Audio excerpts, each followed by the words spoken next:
everybody. Welcome to inPsight Radio. I am Danielle Egnew, and you are a fly on the wall to everywhere.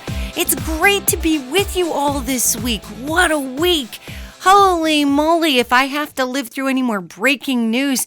Actually, I'm really excited to come into a time frame where we're not going to have breaking news every 30 seconds, because I don't know about you, yet I am just, it doesn't even faze me anymore. I hear breaking news and I'm like, yeah, it's breaking news, whatever. I mean, it's literally, this is the most bizarre time period energetically. And on today's show today, we are dealing with 100% energies. We're dealing with the geographic areas of the earth that are conducive to healing, where you might want to live if you're a healer, where you might want to avoid if you're somebody that has a harder time with certain areas. And really, when I say avoid, now that's going to be some people that need to avoid those areas. Other people are going to be just fine. They're going to be cooking with gas and thinking it's great and not having any problems at all. So I think it's fascinating, yet there are different geomagnetic indexes all over the planet that really do lend themselves to either really being friendly and helpful or being really, really difficult in terms of actually getting out there and, getting your groove on as a practitioner or just somebody who wants to feel certain things in the United States, certain vibes. There really is a thing. It's a thing that the ground feels a certain way. So I really want to get into this today because I don't think we are made aware enough of the fact that we really do have very serious geomagnetic margins in this country that affect health, they affect water, they affect all kinds of things. And then I've got a surprise topic for you, which is no longer a surprise because we're in the show now. We're in this week's episode, and that surprise topic is all going to be about the dynamics of what is happening in not only the United States government, but also local governments all over the place. And this is not as much a political discussion as it is an absolute survey of this energy that we constantly talk about and how it's manifesting itself and why. Because I have received so much email. So much email from people saying, Danielle, I don't understand what's going on in the world with, some people look at our president and think he's a horrible human being, and other people look at him and think he's appointed by God and a savior. And is this just some crazy multidimensional thing that's happening, and what's happening? Oh, are we going to have fun with that one? Because we literally are in the Twilight Zone, people. So this is going to be awesome. And again, I'm going to preface that by saying this is not a big partisan political discussion. So when we get there in the show, I challenge everybody who's listening to do your best to not go into, well, this is my team and your team. And there is no my team and your team, people. It's called team humanity. And if we don't get it together, we're not going to have a humanity. Okay. So this is what we're going to be addressing in the United States government portion of the show. Yet to kick off the show today, I want to talk all about geomagnetic centers and how cool this is to be able to live in different places to do different spiritual work. Now, obviously, I live up in the big sky of Montana. I love Montana. I could not love Montana any more than I do. I'm practically the creepy chamber of commerce for the entire state. I love it up here. And one of the reasons that I love it so much is because of the particular geomagnetic index in the section of the state that I live. Now, Montana is a really, really big state, gang. It's the fourth largest state in the union.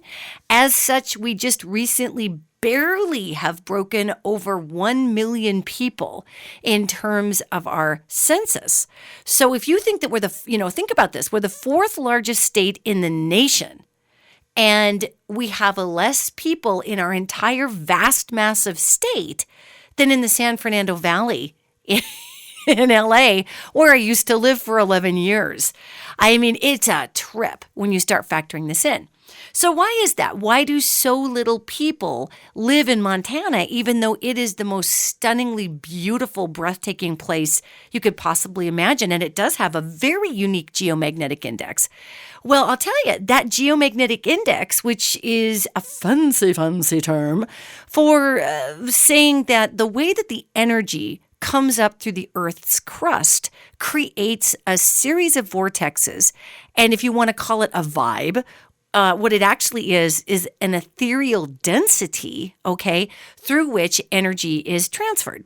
So for me, being born in Billings, Montana, being born in this particular geomagnetic index, what's fascinating to me is that I thrive here. Yet not everybody would necessarily thrive in this same environment. Now, why is that? Well, we're going to take Montana. We're going to take Montana as a place because we're talking about places that you can live according to the geomagnetic index and also according to the gifts and talents that you have spiritually and really what your needs are. I mean, energetically, everybody has different needs. You know, if I drive a car and my car is a 2-wheel drive and it's really close to the road, it's a Porsche, say, oh, wow, I wish, right? It's a Porsche, it sits, 3 inches off the road. I'm going to need to live in a place where the roads are completely flat. And with these flat roads, my car isn't going to get the dickens chewed out of it. The potholes aren't going to belly out my fender. They're not going to pop my tires.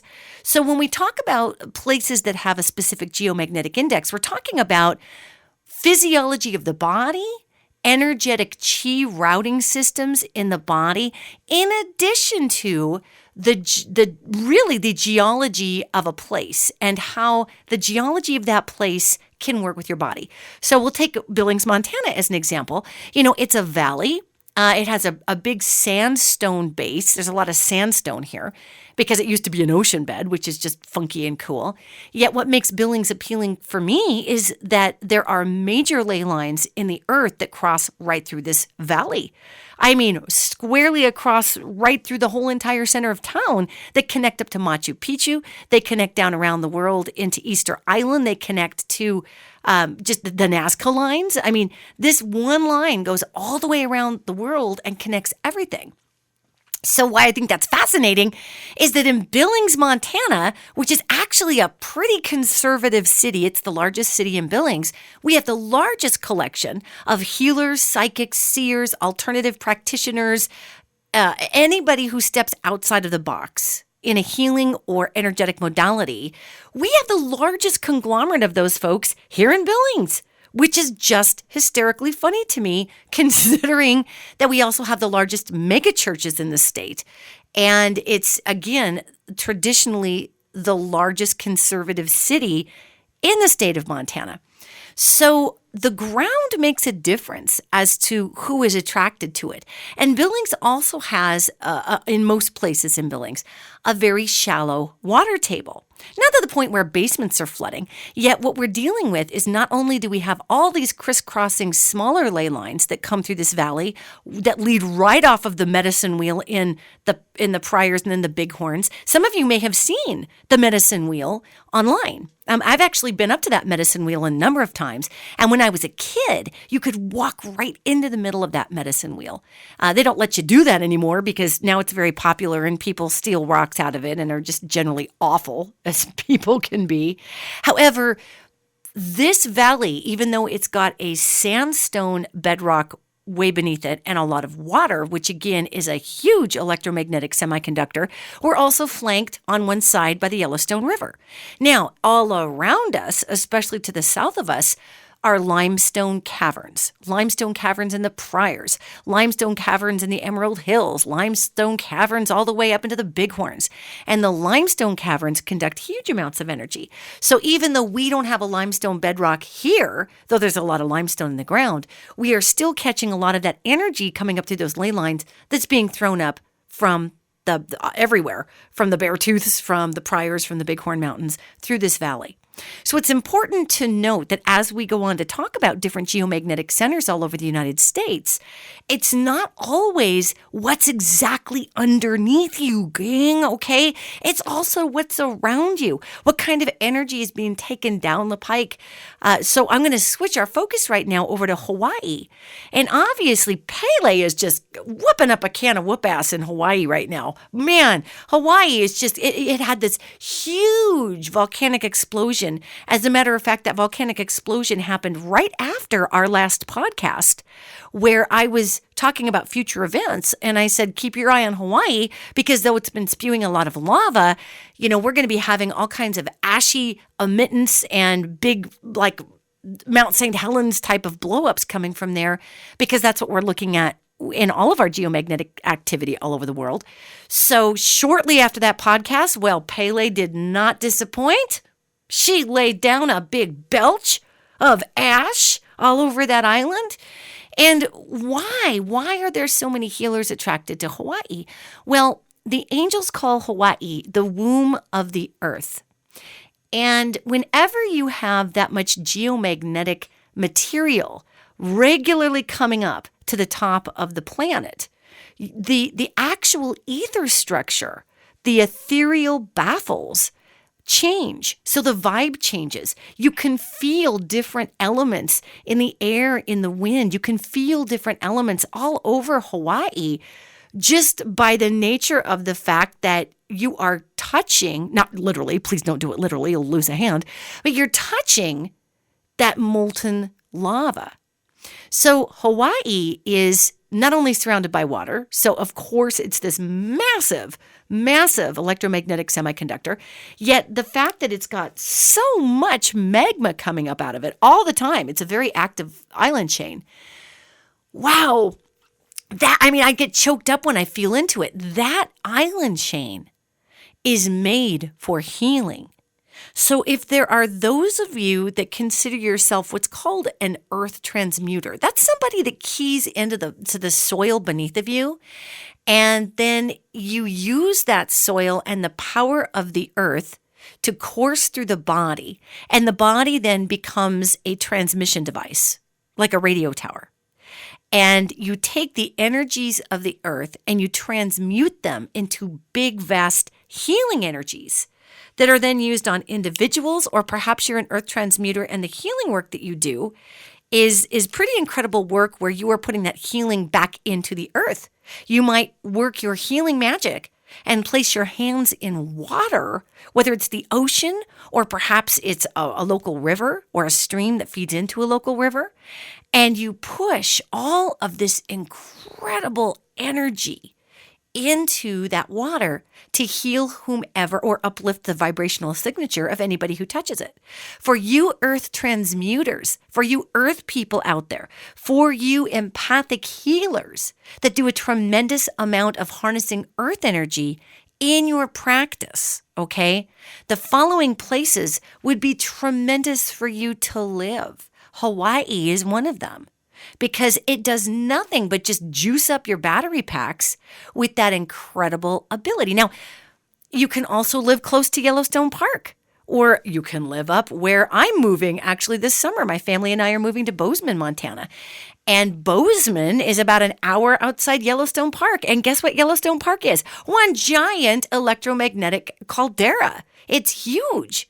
So if you want to be, again, a healer or someone who's an earth transmuter living around Yellowstone, at West Yellowstone, Cook City, Montana, living anywhere in I would say the western corner, the northwestern corner of Wyoming, or the northern part of Wyoming, is also going to dramatically incite and ignite those earth transmuter abilities that you have. You can also live around the globe. In Japan, Japan is a massively active piece of the Ring of Fire, and Japan is constantly moving. And again, these angels call it the womb of the earth. If you are, again, a healer or an earth transmuter, these are incredible areas to allow energies to flow through you. So it's fascinating because I'm going to be moving, as example, from Billings, which has all of these crossing ley lines. So Billings is like an energy superhighway center, okay? And I'm moving up by Bozeman, or into Bozeman, actually. And that puts me closer to that geomagnetic center, though I'm not necessarily an earth transmuter, someone who's wired like me. I'm a translator. I'm picking up every single frequency everywhere. For me, that allows me to focus my work rather than, say, sitting in Billings, picking up the entire AP from the entire world all the time, I don't always need the AP from the entire world. I might just need somebody's guides or angels telling me something for a client. I don't necessarily need to be an open ham radio channel. And if you're wired like I am, which I love my hometown of Billings, don't get me wrong, this is a lot of information. And a lot of it, quite frankly, is unnecessary to my work. It's just white noise chatter, but it's coming through the ley lines. So moving to Bozeman, say for someone like me who is a channel, who is a clairvoyant, who is a clairsentient, who is a medium, if you want to use that word, a communicator with other life. A lot of that's just that noise that comes in on every single ley line is just extra for me. So when we're talking about huge geomagnetic centers, there are places up in Alaska also. Fairbanks is one that is huge for earth transmuters and for healers. And it's interesting, if you look at Japan, we covered Japan already, but if you look at Japan, that culture goes 10,000 years back with energetic medicine, as does China. I mean, hello? If we look at the cultures in these geomagnetic areas, especially in antiquity, you can check out the fact that those cultures have had massive contributions to medical science, or what we call medical science now. Another amazing geomagnetic area that's a womb of the earth that acts in the way that Hawaii would, or sections of Montana or Wyoming would, or Japan would, is Greece, the southern part of Italy. That whole area, Pompeii, oh my God, I mean, that blew and ate most of that area. So we have portions of the Greek Isles that don't even exist anymore because of the heavy geothermal activity over there. Now, just because Greece isn't blowing up off the map doesn't mean that there's not a tremendous amount of that translative energy coming up through Greece. It's huge. Now, we tend to think of these romantic places going, well, God, if I was a healer, who wouldn't want to live in Hawaii or Bozeman or Gardner? Gardner's an area in Montana. It's an incredible valley that's just fascinating. There was a town called Prairie, Montana, around 2006. The whole town was for sale for about $40,000. I wish I would have bought Prey. That's so cool. It's right outside of Chico Hot Springs, which is just a great place. Yet the whole entire resonance of Paradise Valley is full of that healing vibration that bends earth ethers up here in Montana. And then there's places in the middle of the country that you would never think were huge hotspots for that womb of the earth or earth transmutation. One of them is, this is going to sound real strange to those of you who live there, yet St. Louis, Missouri. St. Louis, if people were willing to really harness in and tune out a lot of the chaos that's brought through that city by the Mississippi, and the Mississippi is just one giant barreling life force, and that's a whole different story. The actual city of St. Louis, Missouri sits on top of an enormous inter-country fault system. And when I was in St. Louis, I could feel all this massive geomagnetic pressure. And I thought to myself, oh my God, I hope this doesn't blow anytime soon, because the last time it did, the Mississippi River ran backwards. That's how much upheaval was caused in that area until the plates shifted back again. So St. Louis, oddly, and I say oddly because you think about St. Louis and you think, Missouri, the show me state, and I'm going to stand off with you. And my God, when I went to Missouri, when I went to St. Louis, I was overwhelmed by the imprints of a city that struggled on the Mason-Dixon line. I'm a northerner, gang, okay? And I'd never been to a state where people at one time or another actually held slaves. So that was a trip. And that slavery energy was heavily embedded in a lot of the granite cobblestones that were present in St. Louis. However, that being said, if you are a healer, a seer, a psychic, and you're in that St. Louis area, you can still use that geomagnetic index coming up through the earth to harness that and to be able to use it for earth transmutation, for healing, again, whatever you're using it for. And last but not least, let's not forget about Good old Los Angeles, the city of angels. LA, LA gets a really bad rap, and I suppose I don't help that cause. I tend to tease LA a lot. And hey, I get to. I lived there for 11 years. But at the same time, Los Angeles is a very feminine energy city. And people don't think about that. They think it's a masculine city. They think about the Harvey Weinsteins. They think about entertainment and the sexual victimization. Yet LA, if you were to strip off all the insecurity of the imbalanced masculine attempting to dominate the ground, because that's really what's going on, the ground in Los Angeles is extremely feminine. And really, the entire LA basin, gang, the entire thing is a giant, old, blown out volcano caldera. True story. You can't even walk in LA 5 feet and you're seeing signs. Psychic, healer, Reiki master. I'm not kidding. Throw a pebble in a crowd, you're going to hit a psychic in Los Angeles. And, people can have their opinions about that, and they can say, it's the land of flakes and blah, blah, blah. Which, okay, fine. There's a lot of people down there that are just playing pretend, and that's what they do. Whether they're a psychic, an actor, a producer, a singer, whatever. That's the nature of human beings, is to engage illusion when you're unhappy with your life. Okay, so let's not hold LA responsible for the human capacity to grab illusion just because we don't know what we're doing. Okay. However, there is a reason that so many spiritual people are attracted to LA and Santa Barbara and Ojai. And that entire region is one giant, huge expulsion zone. It's huge. And it's also that womb of the earth. And when we talk about the LA basin being a volcano caldera, and for those of you that aren't familiar with a lot of super nerdy geology terms, caldera means the belly of the volcano. So, you have the big mountainside that you see, and then the big hole in the middle of the volcano, the bottom of the hole where all the magma's bubbling and whatever, that's called the caldera. So I want you to picture how big the valley, the LA Valley is, and that used to be the bottom or the belly of a massive volcano.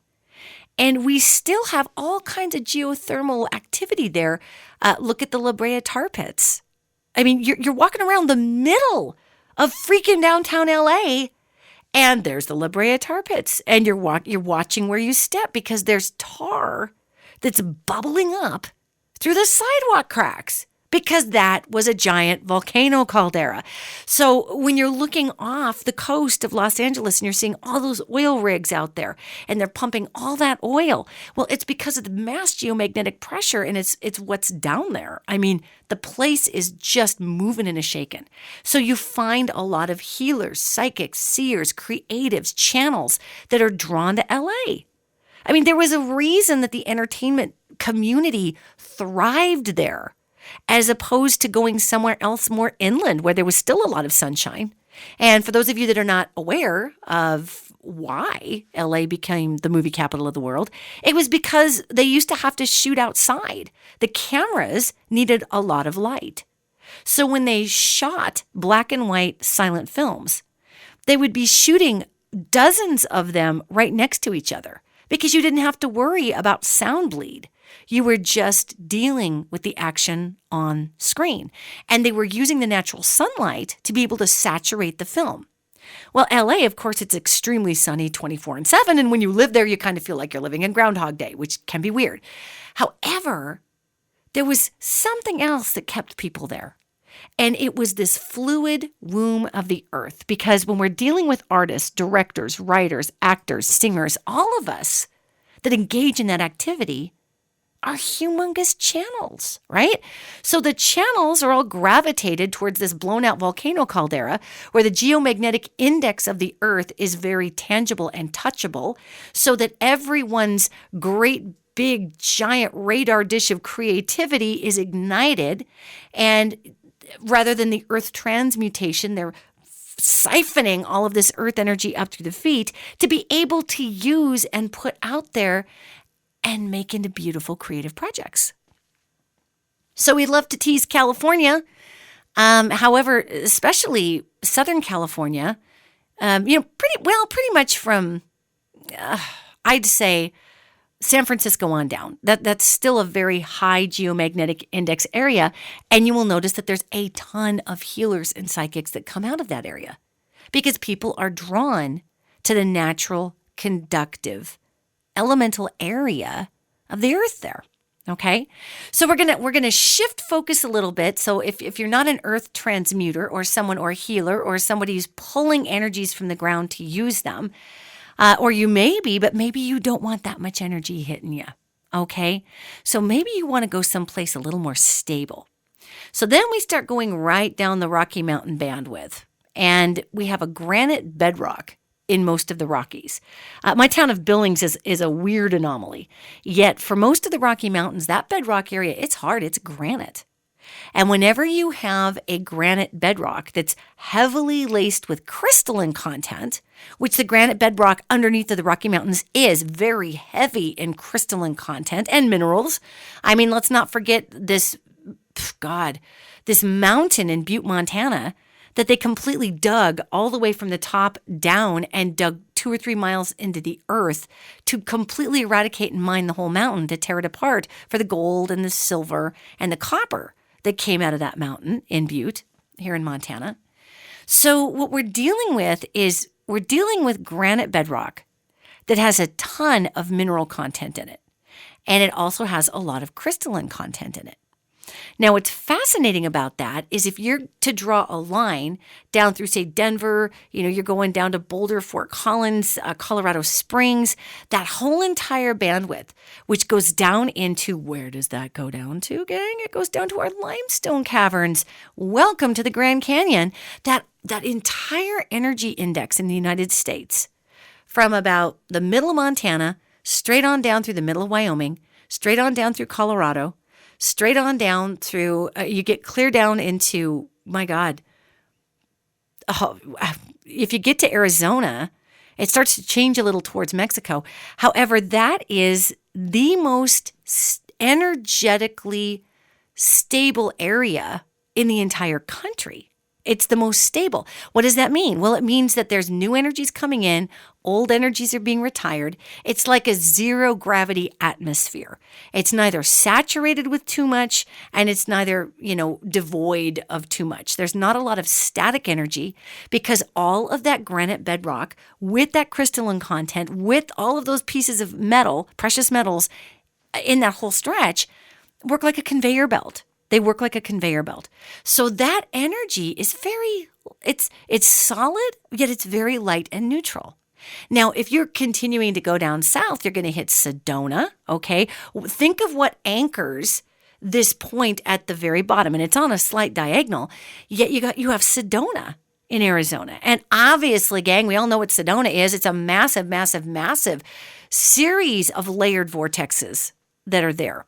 And that's only created by being the center point in a star or the pinpoint in a pinwheel. So Sedona is intersecting many ley lines, yet it's also at the very bottom of this incredible stable section of energy. So I want you to think about Sedona. We're going to make a great big figure eight, and that figure eight touches, say, and it goes up into Canada a ways also. Yet we're just talking about the U.S., and if the top of the figure eight hits the northern border of Montana, and it's a long figure eight and it stretches all the way down, and the bottom of the figure eight goes right through Sedona and goes up to the top, that is the recycling energy chain of that Rocky Mountain corridor. And of course, by the time you get down to the Grand Canyon and the Four Corners area there with Colorado and whatnot, now we're into this enormous energy conductor.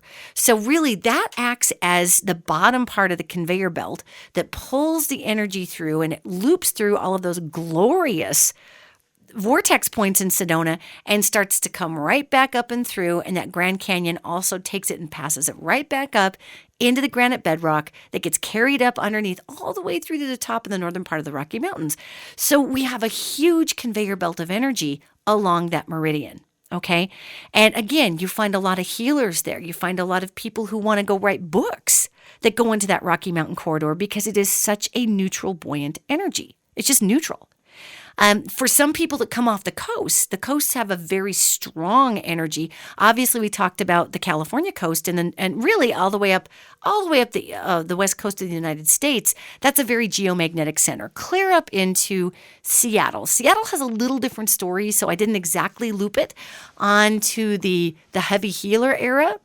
Just because it's got some different energy that it's hustling up there. Yet we can see that when you come off the coast into that central corridor, into the Rocky Mountains, people dream about that area, right? They're like, oh man, I want to go vacationing there. Not many people stay here because it's literally like being in an anti-gravity environment all the time. You got to be a weirdo like me who loves that. I'm like, please let me float just for a while. I'm dealing with so much heavy other places. So again, it's not to speak poorly of other parts of the country. It's just that you've got all this energy coming up through these womb of the earth areas that you can use to fuel your healing gifts at the same time that you've got a tremendous amount of energy that's coming up through the middle of the country, but it's very neutral. Okay. Now we shift. When we move into the Midwestern part of our nation, now, this is interesting because the Midwest, there's a fault line that runs straight up the North American continent. And it runs straight up the Midwest. And it runs, well, it's a little on a diagonal. So if you can imagine like St. Louis and kind of go a little diagonally north that direction, that's where this fault line runs. So the middle part of our country, if we do not have rivers like the Mississippi, which is just a powerhouse of, my God, it just rolls with energy. The Mississippi does. If you're in the Midwest and you're away from the areas of water, that can actually be a more challenging energetic environment for people. Not that it's bad, yet the ground there, you're dealing with a lot of slate bedrock in those areas. And slate has a heavy iron content in it. Slate's heavy. And a lot of that slate with the heavy iron content works very much in the same way that the granite bedrock that's also extremely heavy with iron, which is why it's black, up on the East Coast works. It tends to hold energies like a magnet. Now, that's not a bad thing. Yet if you're somebody, say, if you're out there in Kansas or any of those areas that are the gorgeous, open, spacious plains of our nation that feed a lot of the country and a lot of the world, quite honestly, if you're out there, a lot of times that energy is going to hold to it. It's going to be like a magnet. It's going to hold that energy right to the ground. So if you are a healer, a seer, if you're somebody in that area of the country, understand that instead of a great big conveyor belt from the top of the country to the bottom, the energy is making circles that go from underneath the crust right up through you and back down through the crust.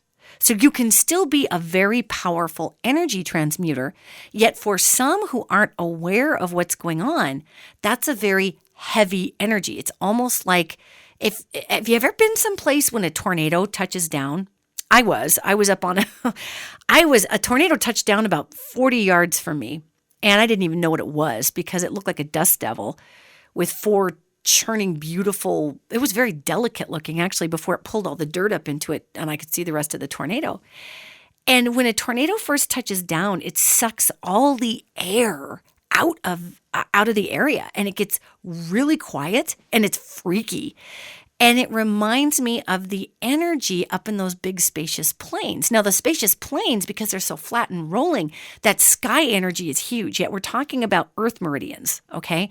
So if we're in the Great Plains region, that area is going to want to hold energy. I'm not going to say stagnant because it's running up through people and running back through the ground. Yet it's holding the energy right to its area. So for healers out there, using that energy to pull it up and deposit it into another person, they're going to take that energy and it's going to go right back down to the ground. So what does that mean? It means that there's some tremendous healing that's capable in the Midwest. Not a lot of people access that slate bedrock for what it is, which is like plugging in a lamp to the wall. You draw the energy out and boom, it turns on the light bulb. And in this case, the energy goes right back into the wall.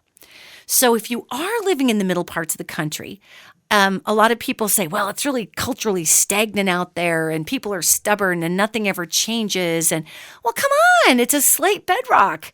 What do you think is supposed to happen? That energy is coming up and going right back into the ground. That's actually excellent for crops. It's excellent for crops. It's silent. It's still. It's that energetic air that gets sucked out of the room just to be incredibly present. So folks living in the Midwest have the prompt to be incredibly present in their healing work because that works with that slate bedrock out there. So then we move over into the eastern part of the United States.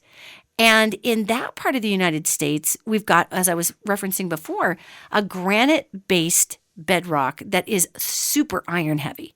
And you get this same type of feeling, whereas instead of, like in the Midwest, it makes a little circle that comes up through the ground, up through the person, and back through the ground. Man, the East Coast is taking it all from the ground and from the sky, and sucking it right through you and just putting it into the ground. It is a giant vacuum of energy. So think about this. How is it possible that 8 million people can live on the island of Manhattan and not just bowl each other over? Because 8 million people's energy, gang, is going straight down into that rock. It's not going out into the air. It's not, of course you can feel it in the air, obviously. Yet it's not getting thrown around through a conveyor belt. People are actuating what they're actuating. They're pulling energy from the sky, from the water, and boom, it's going down into the ground. There is a really old feel to especially the northeast portion of the United States. So if you're a healer, a seer, an energy worker there, understanding that if you are doing energy work on someone, you can send it right straight to the ground, and guess where it's going? To the ground, and it's going to head right out there into that incredible trench in the middle of the Atlantic Ocean, and off it's going to go. And that trench is actually pushing up. It's pushing up all kinds of magma and pressing against the east coast of the United States. So there is a conveyor belt, but it goes clear out into the Atlantic Ocean. So the energies that you are enacting on the northeast, that energy is coming out of the ocean and out of the air through you and boom, straight into the ground and way out to the middle of the Atlantic. So that area is, this is why we have a government. And obviously our country was founded on people landing on the East Coast. However, Washington, D.C., they never moved the capital because that's solid. We're just going to punch that energy right into the ground. It makes sense that the nation's capital is built on all of that granite and that iron-based bedrock. Now, as you go down the southern portion of the United States into the American South, now you are knocking on serious big limestone caverns over there. In the Carolinas, Tennessee, especially as you're getting down to Louisiana, we are talking some seriously huge limestone caverns and massive underground water sources. So what you're getting there is this it's a rabbit warren of energies that run underneath the ground. One can look at the American South on a map and just trace with your finger this conveyor belt that literally goes, I'd say, to the eastern edge of Texas, down into the Gulf, comes up and kind of misses Florida. Florida and Seattle have their own thing going on, and we'll get to that in a minute. And they're both on two polar opposite sides of the country, which is so interesting. Yet in that arena in the United States, that area is heavy. It's very heavy with those limestone caverns that want to transfer and conduct energy, yet they conduct it within its own area. So whereas, so does the Rocky Mountain Corridor. It's just going all the way from the north to the south, and it's dragging through a lot of energies that way.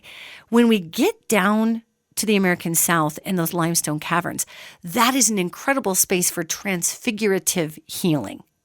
If you want to go cure your cancer, if you want to work at getting rid of your rheumatoid arthritis, that's an incredible area of the country to go because the limestone wicks away out of the body all kinds of duress. And there's a real magical feeling down there.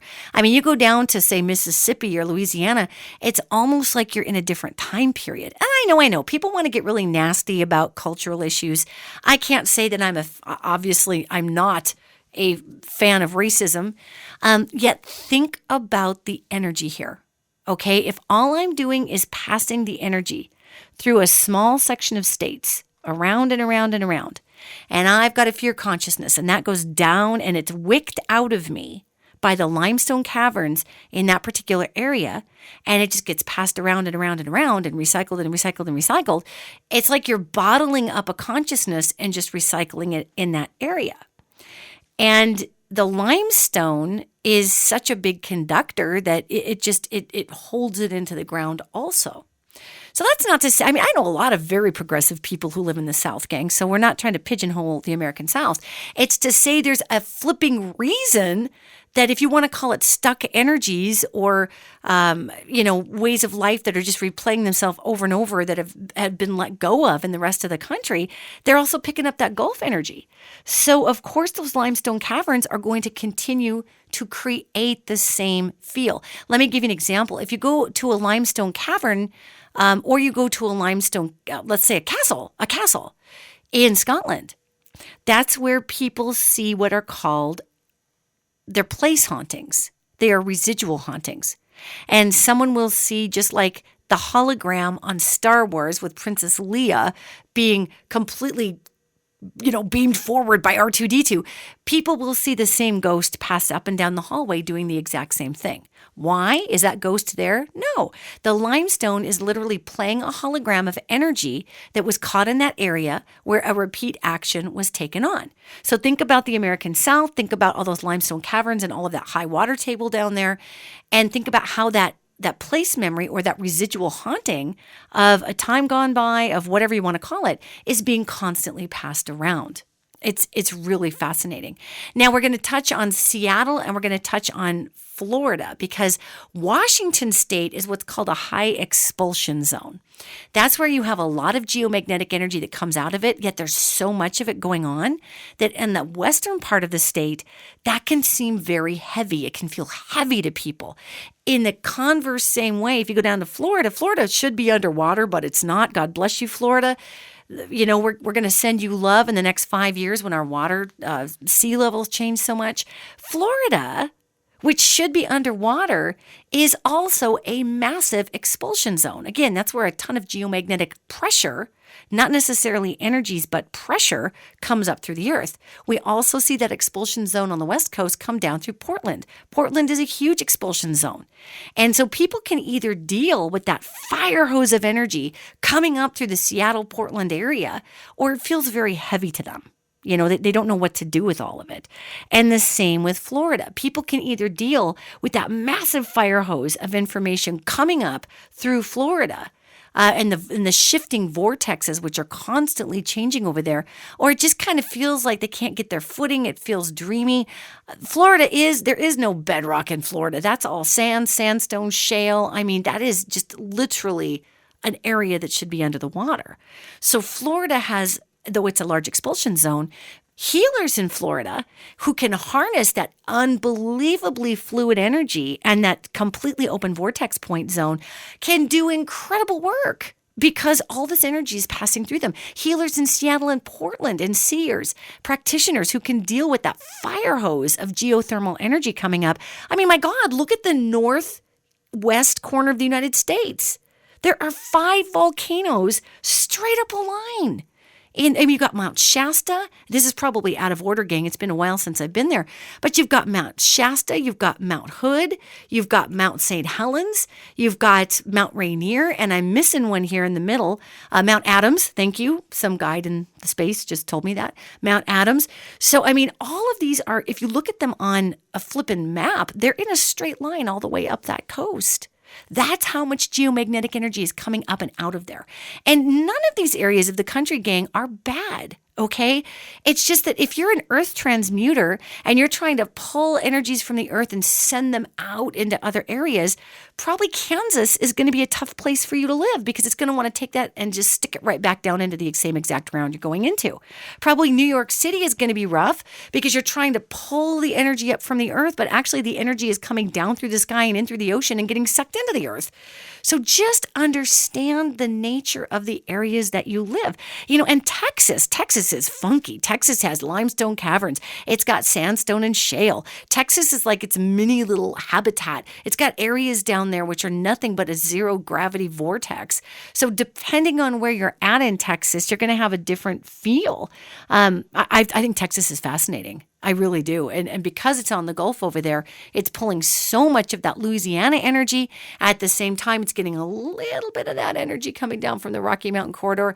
And it does have a little of that stagnant energy, or I shouldn't call it stagnant, but that conveyor belt right back into the ground energy, which is very focused. It's focused energy. It's not stagnant. It's focused.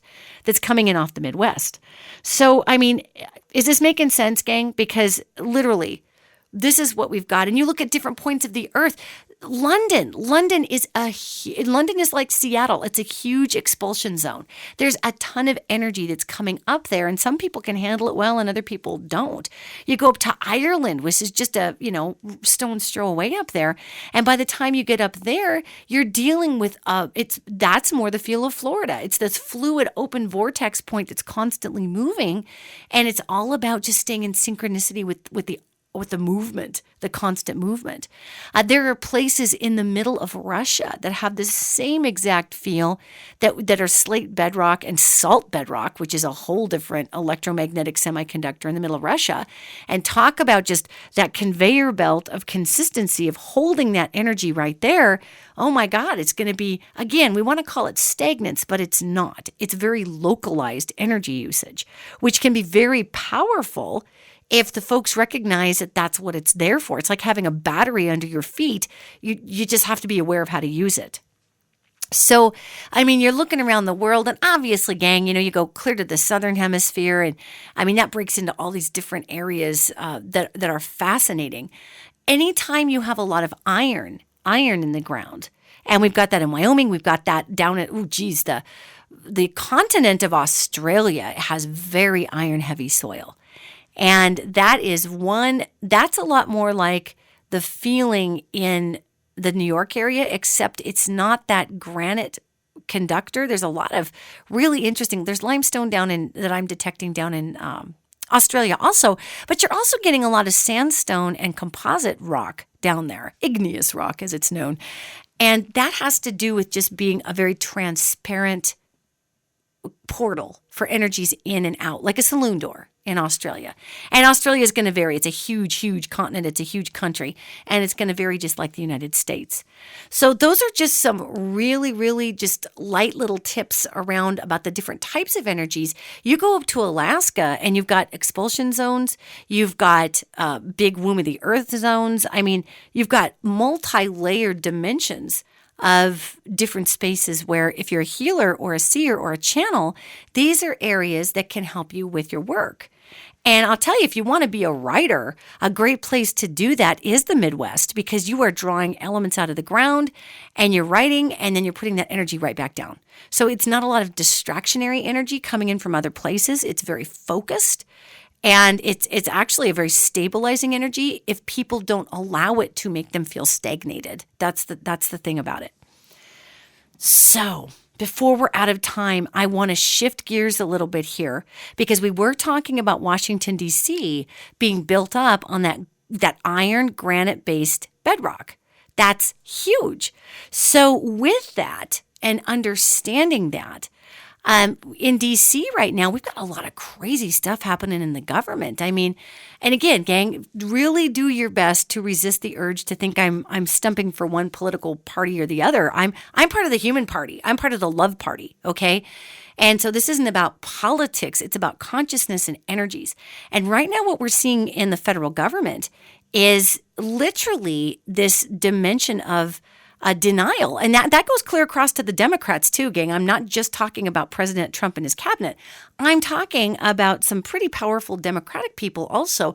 There's this layer of denial that the only way something can happen is to A, B, C, and D. And what we're seeing in our nation right now are two sets of consciousness that are surfacing. There is one that's really addicted to the old world. Okay. And that old world consciousness wants to tell you, oh, guess what? You can't do anything. You're stuck. You're never going to get past where you're at.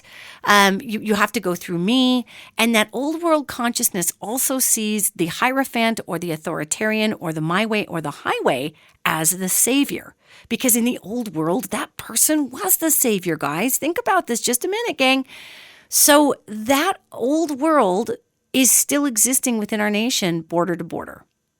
At the same time, we have an evolved world that is looking past political parties. I could care less what political party somebody's part of. I really could. I want to know, what are you doing as a representative of your people? Are you just voting down the party line because you have pressure to do that? In which case, if you're a Democrat or a Republican, that is old world politics, which will fail in the new world. It's just simply going to fail. We don't get to vote party line anymore. It's about, what do we do to come together to raise the consciousness? So what we're looking at right now is two separate sets of consciousness in the United States that are equally, okay, this is going to get trippy, equally valid for the people who are experiencing them.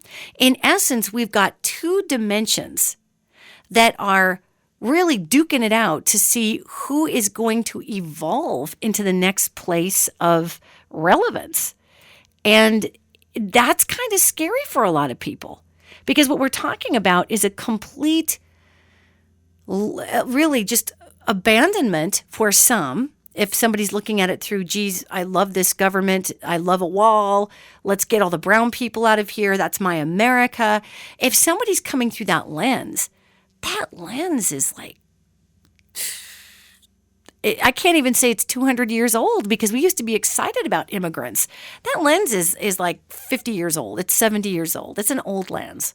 Then we've got people who are like, look, let's make sure everybody's cool. Let's make a sanctuary country that's absolutely unbelievable and pool everyone's gifts and talents and empower people to be as incredible as they possibly can, and not just live off of systems, to create a system to be better. That vibration, gang, is the one that actually ends up being dominant in the end. However, the vibration of fear that's saying, no, we've got to close our borders and we've got to throw people out who aren't like us, and that is literally a different dimension of consciousness. So I don't want to say that the dimensions are battling it out, because that's not true. There is going to be a dominant one, and that's the one of inclusion. Yet what we're seeing right now is that if you have family and friends who truly, truly see the world through the lens of fear, and all people from another place are outsiders and they're going to attack us and we need to shut our borders down, that is an old world modality that is on its way out. And what we're seeing right now are groups of people that are throwing in behind absolute illusion, gang. Did Russia assist in the bending of information to be more pro-Donald Trump and anti-Hillary Clinton? Absolutely true. That absolutely happened. Did human beings still vote for Trump? Absolutely. Did people vote for Hillary? Absolutely. Was there far more electronic meddling than we've uncovered yet? Absolutely there was. Absolutely. That affected who turned out at the polls. That affected voter numbers. That affected percentages that sent people to win electoral colleges. Okay? Did that happen? Yes, it did. Now, has it only happened in the United States? No, it's happened other places. However, there are huge groups of people right now in the United States that just absolutely believe that didn't happen. They truly believe that none of that happened because the outcome they wanted occurred. So they think that none of that happened. And I could stand right in front of somebody and show them a report, and they're going to look right at it and say, that's fake. That's fake. What we're being shown is the power of collective consciousness. Do we really want to believe the FBI is all dark and evil and after people? I mean, it is the most hysterical question of perception right now that I've ever seen in my lifetime. And the sad part is that the denial factor here, even for those of us that want to believe in an interconnected world, there's a denial factor. Oh, no, this is all going to blow over. It's going to be fine. It's going to be fine. Nothing's really happening. Actually, there's something major happening. And it's creating two different dimensions in the United States of lenses, of understanding, of acceptance, of co-creative willingness. Because we've got a whole section of the United States right now that actually believes that this whole Russia thing is made up just to throw somebody out of office that they didn't want in there. They actually believe that. And okay, I mean, I'm not here to talk anybody out of their belief systems. Yet, gang, I'm telling you, I see energies. That's not what happened. I mean, it's okay that things happen and maybe that did benefit the person you wanted in the election, yet it doesn't take away from the fact that it still happened. So what we're dealing with right now is two dimensions that are rubbing up against one another. Our job, as far as I can tell from the angelic realm, our job is to not try to push one dimension over the other. Yet whatever dimension you particularly resonate with, if it's a co-created dimension, if it's a dimension where we don't have walls on our borders and we are responsibly welcoming people into the United States and we are outstretching a hand to try to give people a leg up like we were supposed to, give me you're poor, tired, and you're hungry, and come out of this, well, they're going to take what I have. They're going to take what's mine. They're going to take what's mine. Let me tell you something, America. We took what is ours from the people who used to live here, called the indigenous populations. We took everything from them. We took the land they were living on and called it our land. We are now taking water that's supposed to be servicing Native American reservations and poisoning it with fracking chemicals, okay? We are taking our half out of the middle. We are America. Everybody here is. I don't care how bleeding heart liberal. I don't care how rotten conservative or how rotten liberal and how bleeding heart conservative. We are all the victimizers in some way if we're living in modern America. So coming out of this place of hypocrisy to say that that lens or this lens is what's going to save the world. What's going to save the world is acknowledging the fact that we literally are in two different dimensions at one time. And the exercise here is not for one dimension to claim dominance, but to be able to coexist with the other dimension. Because whatever dimension decides it can coexist, that's going to be the dimension that becomes the dominant dimension. The other one is going to fight itself into oblivion. I'm a big co-creator. I don't understand racism. I don't get on board with victimization, with human trafficking. I don't get it. I don't believe in it. I think it's horrendous. I don't understand locking our borders down. I mean, I do understand background checking folks that come in any country. If I go to move to another country, they're surely going to background check me and make sure I'm not a crazy person.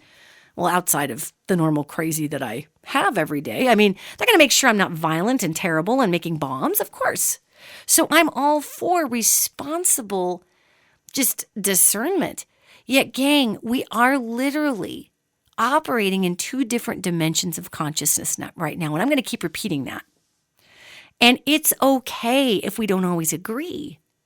Yet, for me to be able to look and see that the Russia evidence is right there. And it's not just because I listen to news. I mean, I look through the ethers and I can see it.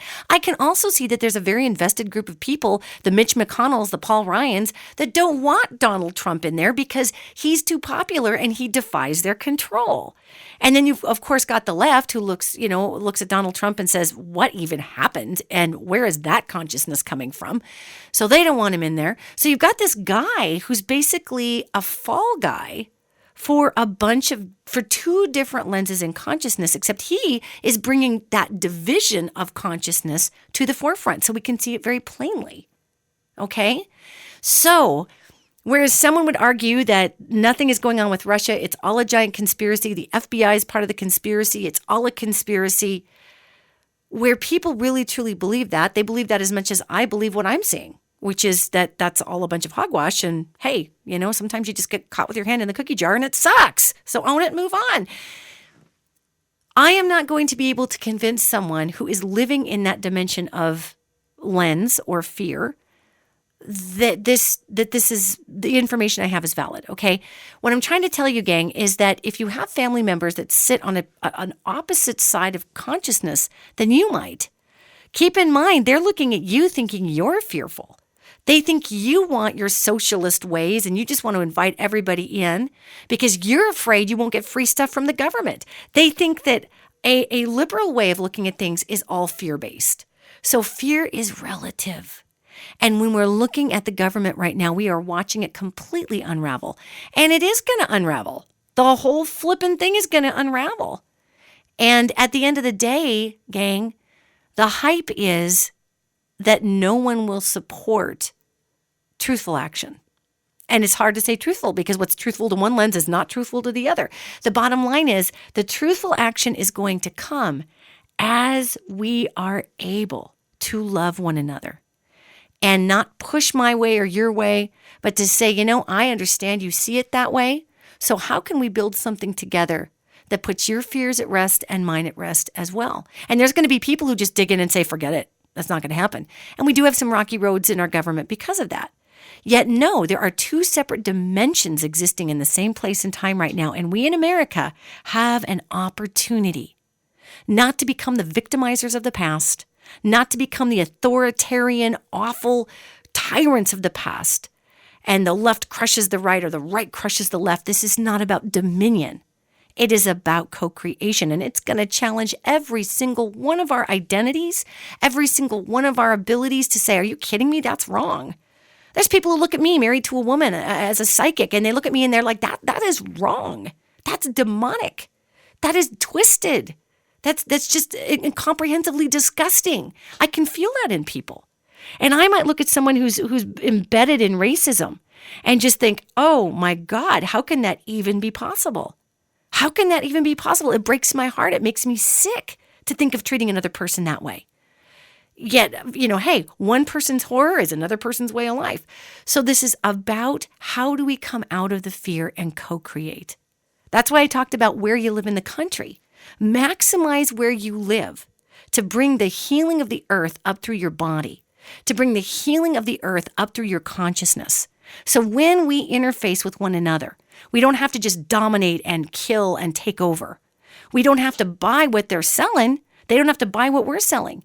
Yet we can establish a dignity through trust, utilizing the energies of where we're at.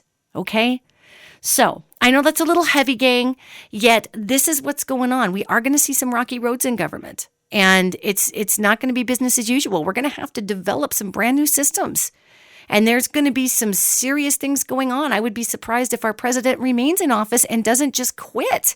He's a huge flight risk. He doesn't want to be in that job, and he's worried about his children.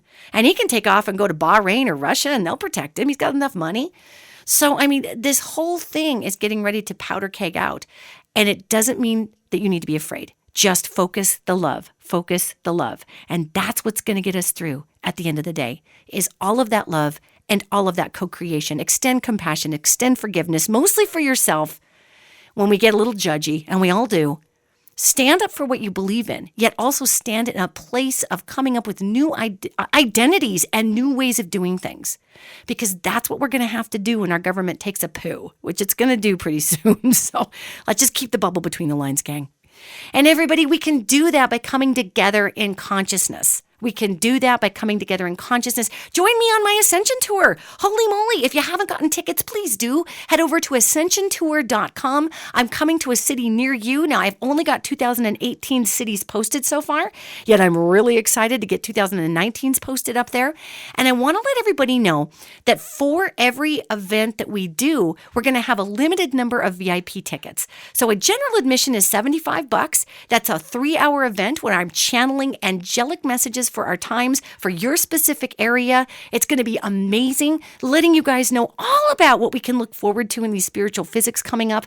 Also, I'm going to be taking your general world questions. There's going to be a Q&A, so ask me what you need to know. These angels will bring through great information. And also, there's going to be a select amount of you. A few lucky folks are going to be chosen to get a live reading from me during the live event.